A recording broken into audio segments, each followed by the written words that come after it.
Hello बच्चों, कैसे हैं आप लोग। मैं आपका नॉलेज लवेरिया में स्वागत करता हूं। और मेरा नाम एजाज है और आज जो बच्चों हम लोग देखने जा रहे हैं वे क्लास 10th की मैथमेटिक्स चैप्टर नंबर 6 ट्राइंगल्स और उसकी जो है बच्चों हम लोग थ्योरम देखने जा रहे हैं।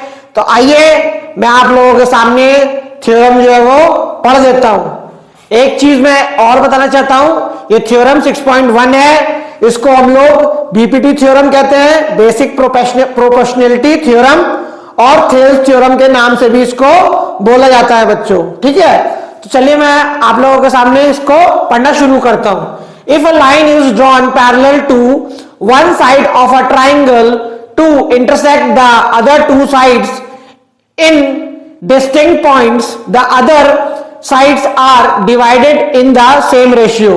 देखो इसमें लाइन जो है वो क्लियर करूंगा। यहां पर इसमें क्या बोला गया है कि एक मुझे लाइन बनानी है, ठीक है, parallel to one side of the triangle. यानी मान लो ये बीसी जो है वो एक ट्राइंगल की साइड है, इस साइड को मानते हुए मैंने यहां पे एक पैरेलल लाइन जो है वो बनाई जिसका नाम मैंने रखा डी। इतना हो गया।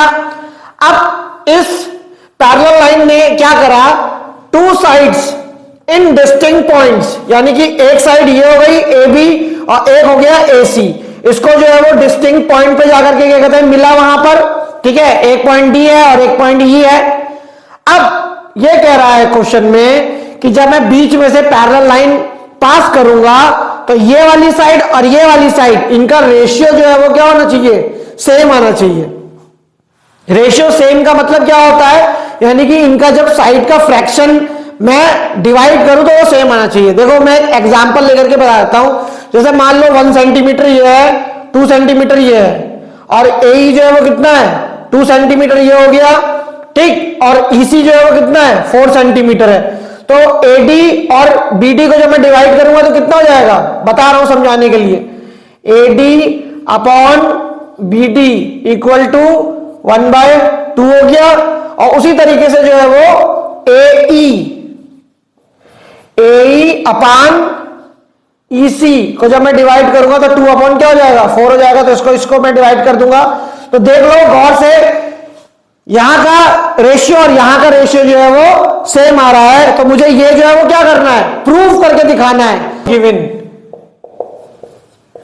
गिवन क्या है मुझे, ABC is a triangle with BC is parallel to DE। ठीक है, यह दिया हुआ है कि ABCD जो है वो ट्राइंगल है जिसमें BC जो है वो पैरेलल है DE के। मुझे प्रूफ क्या करना है, to proof AD upon BD AE upon EC, यानी इनके साइड्स का रेशियो जो है वो सेम है। ठीक है, ये तो मैंने बताया था एग्जांपल देकर के। अब इसके लिए क्या करो, कंस्ट्रक्शन कर लो। कुछ कंस्ट्रक्शन है, क्या क्या कंस्ट्रक्शन है, यहां पे क्या करो, डीसी को ज्वाइन कर लो, बी को ज्वाइन कर लो, join DC and B, join कर लिया मैंने। से परपेंडिकुलर बनाना है, ठीक है। इस पॉइंट का नाम मैं जो है वो एम रख देता हूं, और ई से एक परपेंडिकुलर बनाना है, ठीक है, इसका नाम मैं एन रख देता हूं। इतना आ गया समझ में। ये देखो ये परपेंडिकुलर ही है ना, तो यहां पे लिख लो, draw DM perpendicular to AC और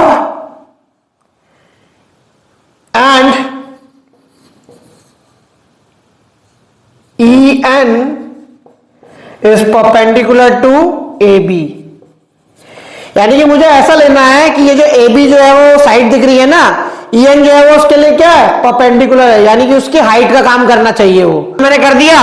अब मैं प्रूफ करने के लिए चला।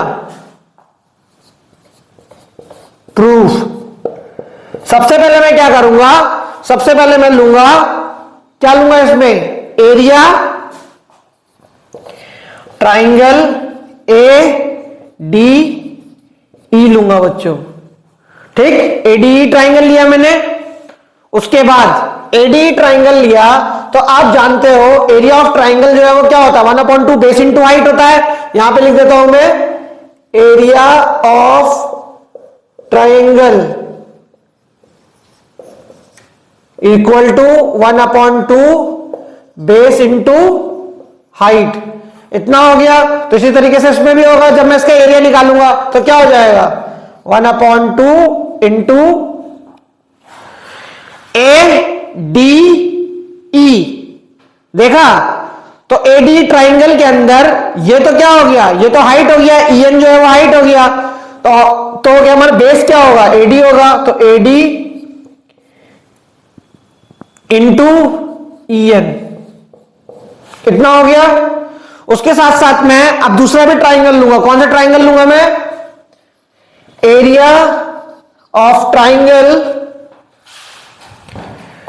बी डी ई, इसमें लूंगा तो क्या होगा, उसी तरीके से फॉर्मूला लगेगा, 1/2 बेस इंटू हाइट, 1/2।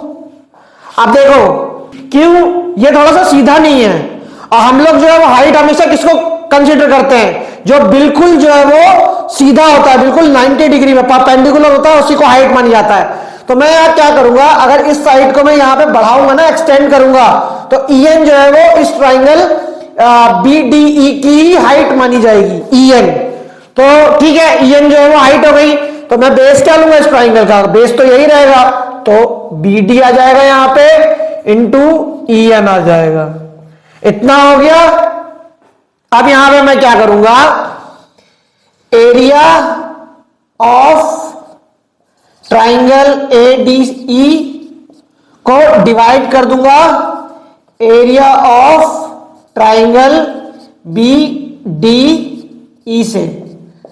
तो होगा क्या, 1/2 into A D into E N upon 1/2 into B D into E N. जब मैं डिवाइड करूंगा तो 1/2 तो हो जाएगा, ई एन से ई एन उड़ जाएगा।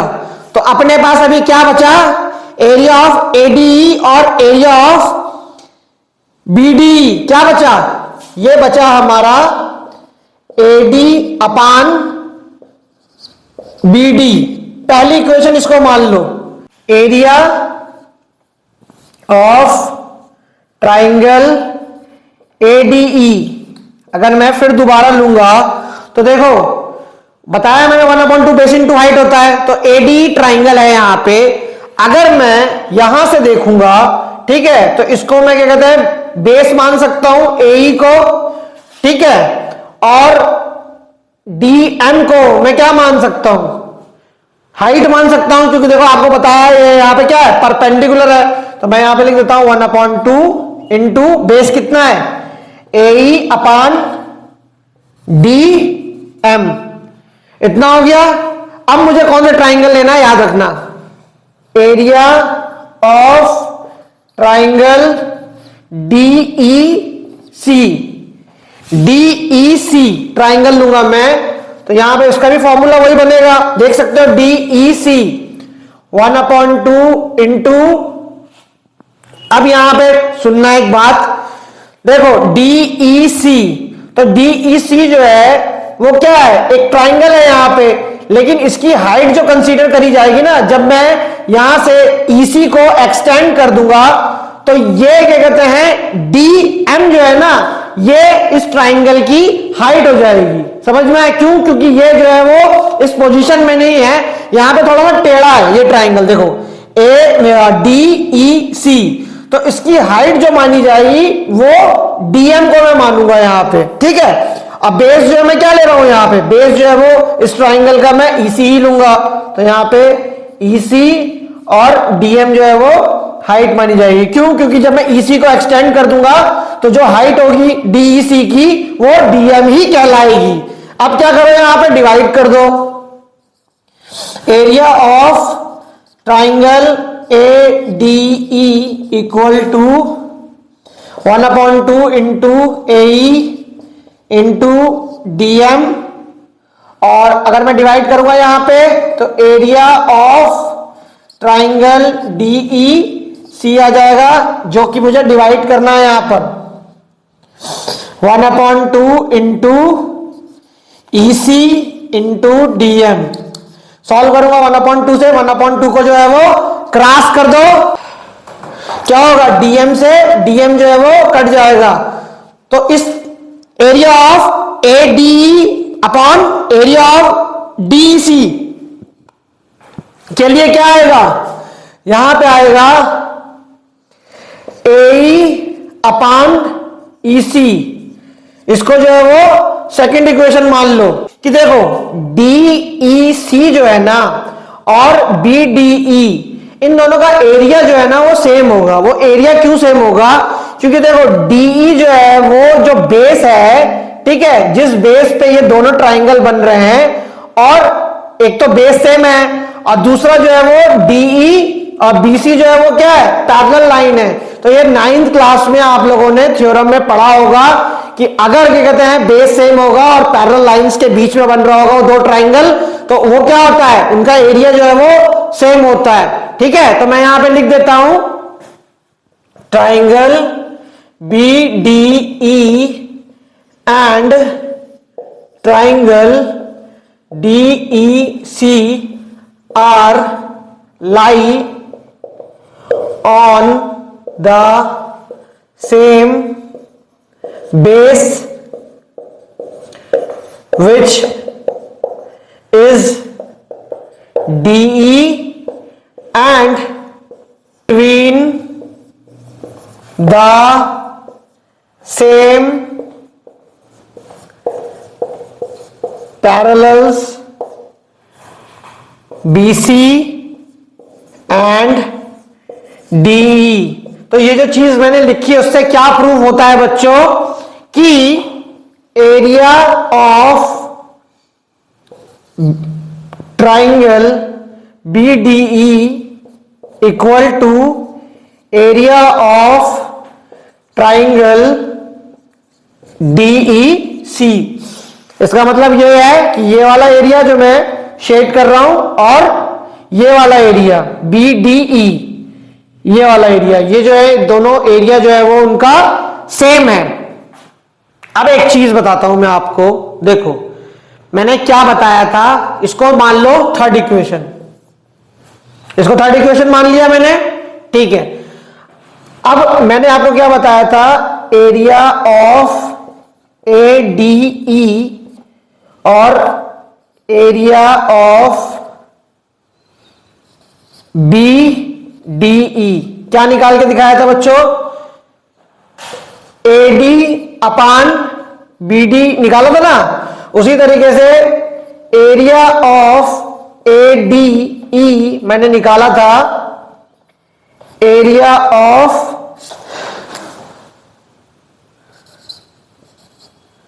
क्या निकाला था बच्चों मैंने, एई अपान ईसी, जिसे मैंने फर्स्ट इक्वेशन कहा था, सेकंड इक्वेशन कहा था। अब यहां पे गौर से सुनना, देखो यहां पे होगा क्या, ये वाली वैल्यू, ठीक है, और ये वाली वैल्यू क्या हो जाएगी, ये इक्वल होगी। कैसे, देखो एरिया जो है एडीसी यहां पर भी सेम है, यहां पर भी सेम है, बात रही सिर्फ डिनोमिनेटर की, तो बीडीई और डीईसी, इसका मतलब क्या है, इसका मतलब यह है कि बीडीई के एरिया जितना होगा उतना डीईसी का भी एरिया होगा, तो दोनों के डिनोमिनेटर जो है वो क्या हो गए, सेम हो गया। तो मैं यहां पे क्या कर सकता हूं, क्या बोल सकता हूं, यहां पर ये तो इक्वली है, ये वाला इक्वली है, और ये भी जो है वो BDE और DEC ये भी जो है वो इक्वल हो गया फ्रॉम थर्ड इक्वेशन से। तो इसका मतलब मैं ये बोल सकता हूं कि यहां पे मैं क्या बोल सकता हूं, यहां पे AD upon BD is equal to AE upon EC बराबर हो जाएगा ना। ये देखो ये वाला एरिया, ठीक है, ADE और ADE ये तो बराबर है। अब जितना BDE है और DEC ये दोनों जो है वो क्या है, आपस में इक्वल ही है। तो मान लो अगर मैं यहां पे मान लो BDE का जो है वो 1 सेंटीमीटर स्क्वायर जो एरिया आता है, यहां पर भी 1 सेंटीमीटर स्क्वायर एरिया आता है, दोनों का इक्वल होगा। तो यानी कि मुझे क्या पता चल जाएगा कि ADE जो है वो दोनों इक्वल हो जाएगा या नहीं हो जाएगा। तो बस इसकी वैल्यू मैंने यहां पर क्या कहते हैं इक्वेशन 1 में क्या कहते हैं लिखी हुई थी, और इसकी भी जो वैल्यू यहां पे इक्वेशन 2 में थी। तो यहां पे मैंने क्या कर दिया, इन दोनों को इक्वल दिखा दिया बच्चों। और यही जो है वो मुझे क्या करना था, प्रूव करना था। बस यहां पे लिख दो हैंस प्रूव्ड।